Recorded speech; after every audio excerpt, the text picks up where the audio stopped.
We have 4 matches left. 4 matches remaining in the tournament.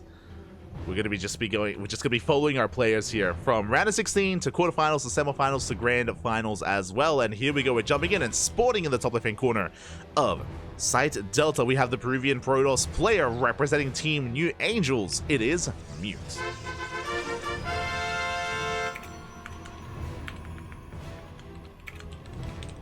Setting up the team names and sporting in the bottom right-hand corner. We have the Brazilian Terran player, the Yellow Terran, representing the Platinum Heroes down in the series, but I want to believe that he can bounce back.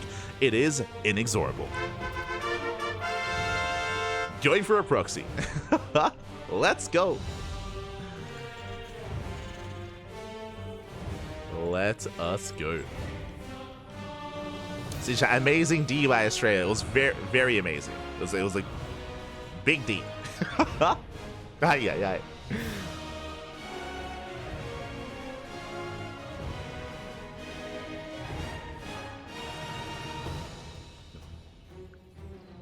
Instant recall of the adepts, pull the probe just in time to save the stalker, clutch reroll. Yeah. That's good. It's good spot. Steadfast isn't casting? Oh, my okay. My apologies. I thought he was. My apologies. Wait, what? Steadfast isn't casting? Am I crazy? I'm pretty sure he was casting earlier. Okay, crazy. Okay, so I guess it's just us and Pig. I guess us and Pig, maybe Artosis. I do apologize for the lack of coverage here this week, but you know, we're doing our best to stay split up. I believe Pig is going to be covering his own series. We have ours. As I think Pig is going to try to catch Beyond versus Clem. Meanwhile, we're focusing on our own matchup here. With the proxy, we do have our proxy Reaper, bunker here at the natural. The goal here, odd location for the bunker. So usually the bunker will be thrown down in the mineral line. Usually either in the mineral line or behind the mineral line. And the purpose of this bunker would be to deny mining. In this location, we can't really deny too much mining though. So yeah, an odd location for the bunker. Reaper does dip in, going for probe kills. How well can we micro? Oh, so far so good. We got one. One probe goes down, but the Stalker has arrived. The Reaper is a bit trapped, and can we escape? It looks like we cannot. Stalker shot goes off. The Reaper gets completely shut down. And even though we have a bunker, there's nothing to really make use of it. Meanwhile, behind this, oh my god, we have a Cyclone follow-up. Hyper aggressive here out of INexorable, going for what looks to be almost a one base all in. I say almost because are we even going to throw down the CC? Oh, we have the money for it. We should be. Yeah. There it is. Command center's on the way. It is a little bit delayed. It is a little bit late. Oh, the Stalker got trapped. Oh, that was a rough miss rally there from Mute. Forced to recall the Stalker. But the shield battery is done, and you can see that we're just mining freely. We're mining here in the mineral line. The bunker isn't really threatening too much, and we have to get the hell out of here. Reaper will escape, and the bunker is going to be salvaged. Bunker is salvaged, and this opener was less than ideal for INexorable, bearing in mind that INexorable delayed its expansion for this as well. So yeah, a rough start for our Terran player. We'll see if we can recover. We'll see if we can bounce back.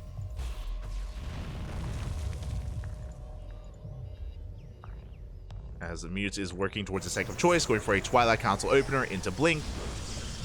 Gateways are on the way.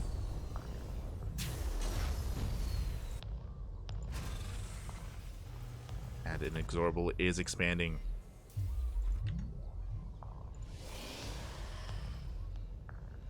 I see in the chat. Steadfast got off early because he wasn't feeling well. Oh, I see. I hope. Wish him the best. Wish Steadfast the best. Hope he gets better. It's always one of those things where we're always pressured to like cast and to power through. But if he's not feeling well, then you know, hopefully he can rest and recuperate and feel better for his next broadcast. For I imagine next week's ESL Open Cups. I think that's mainly what he does cover. But now, moving out, going for our initial drop with our Cyclone. INexorable is finally expanding, but has some recovering to do economically. And he's going for the Artosis Pylon. Pylon is under fire. His Stalkers late to react, late to respond, not in position, and the Pylon is going to go down. Just barely. But it's going to cost us everything. Was it worth it? I mean, sure, we get the Pylon, we delay Blink, but it cost us the entire drop. We clean up the army. That is a really nice delay on Blink, though. Without Blink, Mute, he's going to have a hard time being aggressive. He's going to have a hard time being active on the map. We have the Bay follow-up, so it looks like 2-gate Blink into a Bay, into a delayed third. Mute's playing very, I was going to say very safe, somewhat safe here. Basically, he's ensuring he has Colossus production before he expands. So a relatively safe play there from Mute. Meanwhile, INexorable building up. The Observer does confirm the 3-1-1. Stim is on the way, building up a bio-based army. We're getting there.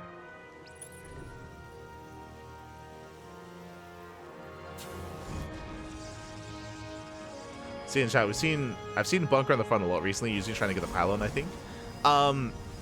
Kind of. So we have seen, I know what you're referring to. You're referring to, we have seen the bunker in between the pylon and the nexus to reduce surface area and to maintain the bunker itself. That we have seen, but that's not what we saw here. Where usually we would see the bunker right next to right in between the pylon and the nexus. And that is to shut down the pylon, but also barely within range of the mineral line. Here it was a little bit further out. It was interesting to say the least. Meanwhile, Stalkers, Blink is now done. We are going to be pushing in.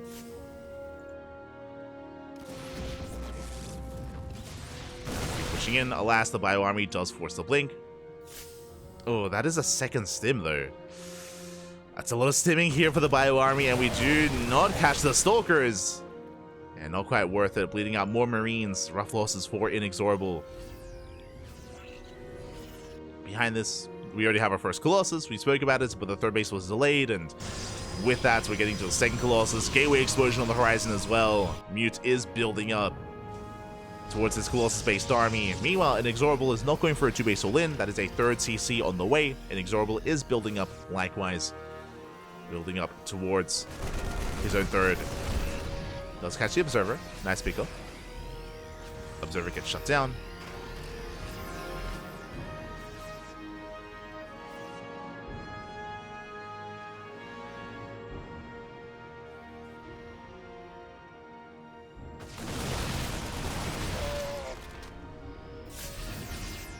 Is going to be shut down as here we go. We are pulling the button. Okay, never mind. When I saw the third base, I'm like, okay, that means he's not going for an all-in, right? Well, let's throw down the third and just send it anyway. The boys have been pulled one way or another. The game is about to end. And because we're sending it across the map. Now, unfortunately, there are Colossus. There's already 2 Colossus. One at the natural, one at the third. We have a shield battery and overcharge at the third base as well. The army has arrived. And can we break through? The first Colossus is exposed. Yeah, massive pickup. First Colossus goes down instantly. The third Colossus has arrived. Does swipe away with the SCVs. Tanks do siege, but they're not quite within range. They're a little bit further back, not really threatening too much. Remember, time is on Mute's side. Extra warpins are getting off. And we have not quite another Colossus on the way, but charge is not done. Uh-oh. That's a lot of slow lots here for Mute. Tanks are slowly pushing forward. Liberator has arrived. We have a bunker behind this. 2 bunkers even. To create some SimCity to work against the army of Mute. Charge has begun. Archons are amassing. I mean, this position is looking pretty heavily fortified for INexorable, but ooh. Big swipes going up. We get the pylon. We depower the shield battery. Not bad. Shield battery is depowered. Oh.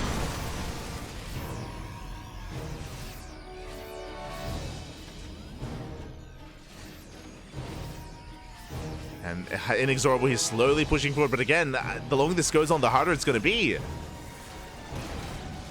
Lib shot's going up. Second Lib has arrived. And we are gaining ground. It is going to be difficult for this secondary army to really collapse on this from behind. Getting free shots off. Robes are falling. We're pushing up the ramp. Are pushing in. Robo is under fire. And we're waiting for the moment for Mute to pull the trigger. We're waiting for that moment.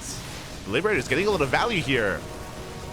Oh, the SCVs get thrown away. The SCVs were on a move. That means that much less support for the army.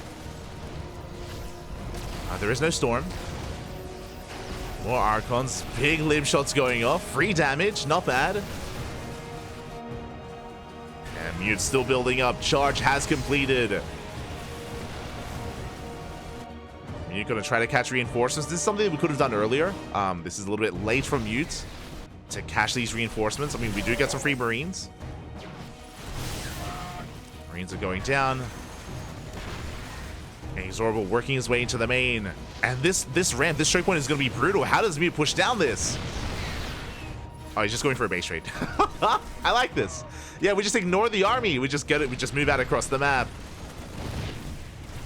We break into the natural, pushing into the main base. There's not much to defend back at home. The base trade is upon us. Yeah, the buildings, they have to lift. They have to get the hell out of there. The SimCity is left exposed. Left on its own. INexorable gaining ground. Oh! Is pushing in. Here we go. The bunkers are being cleaned up. The E-base as well. Zealous, they bust into the main. They deny any kind of production. What you see is what you get for INexorable. Okay, what do we have? Okay, we have 4 tanks. We have 3 Liberators. Sieging up the ramp. And we're collapsing in. The boys are being pulled. Liberators are going down. The tanks are exposed. Yeah, we get every single tank. And the Bio Army on its own, it crumbles. GG gets called. Mute will defend, and Mute takes the series 2-0. GG. Whew. GG, well played. I was concerned that Mute was taking too much time to counterattack across the map and to catch reinforcements, but we got there in the end. And likewise, INexorable, sure, he was gaining ground and he was pushing forward, but alas, he just didn't have enough to keep going. Again, he threw away a lot of SCVs earlier as well, which would help to buffer the army, and again, he was just bleeding out a little bit too much over time. Mute was able to pick him apart. And with that, GG. Mute will take the series, and Mute advances on to face off against his next opponent. Finally, Dark can play. Fun fact, Dark has been waiting for an hour. I can see here, Dark has been on his previous score screen for 55 minutes. He's been waiting an hour for his match, and finally, it's here.